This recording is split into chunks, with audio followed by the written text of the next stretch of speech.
రాఘవేంద్రరావు గారు తను ఎండిఓగా మునుగోడు మండలంలో పనిచేసినప్పుడు నేను శాసనసభ్యునిగా అక్కడ ఎలక్ట్ అయ్యాను. తను పనిచేస్తున్న తీరు, గ్రామాలల్లో తిరుగుతుంటే అసలు ఏ గ్రామంలో చూసినా వేలాది మంది లేబర్ చెరువులలో మట్టి తీయడము, రోడ్లు వేయడము, ఉపాధి హామీ పథకంలో సరే ఆశ్చర్యం వేసేది.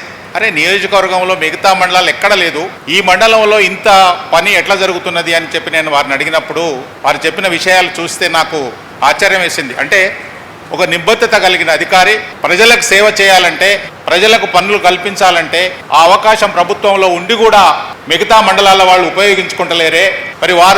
మరి తనకున్న బాధ్యతను, కర్తవ్యాన్ని ఖచ్చితంగా పనిచేపిస్తూ అక్కడ ప్రజలకు మేలయ్యే పనులు. ఎందుకంటే నేను చూశాను వెల్మకన్న చెరువు, లేదా కొంపెల్లి చెరువు, లేదా ఎన్నో చెరువులల్లా, పులిపల్లిపుల చెరువు, వేలాది ట్రాక్టర్లు మరి మట్టి తీసుకొని రైతుల పొలాలలో వేసుకుంటుంటే ఎంత ఆనందం అంటే వాస్తవంగా మరి అది మిగతా మండలాలు ఉపయోగించుకోలేదు. చెప్పాను కూడా యాజ్ ఎ శాసనసభ్యుడిగా, ఇట్లా జరుగుతుందండి ఆ మండలంలో, మీరెందుకంటే వారికి ముందు చెప్తున్నవన్నీ కూడా శాంక్షన్ చేయించుకొని మరి తను అట్లా చేశారండి అని మిగతా ఎండిఓలు చెప్పారు. అందుకు చెప్తున్నానంటే నాకు ఉన్న అనుభవంలో వారు చేసిన తీరు, ఆ తర్వాత ఎన్నో తను ఆ మండలం ఈ పథకాలలో ఫస్ట్ ప్రైజ్ ముందలుండేది అమలు చేయడంలో.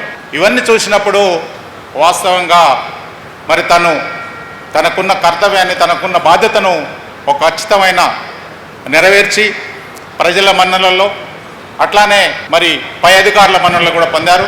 వారు ఈరోజు రిటైర్ అవుతున్న సందర్భంలో తనకున్న బాధ్యతను లేదా ప్రజల సేవ చేయడానికి మిగతా టైంను కూడా వారు అట్లానే ఇదివరకున్న బాధ్యత నెరవేర్చాలని కోరుతూ భవిష్యత్తులో వారి కుటుంబానికి ఆయురారోగ్యాలని వాళ్ళని కోరుతూ సెలవు తీసుకుంటున్నాను.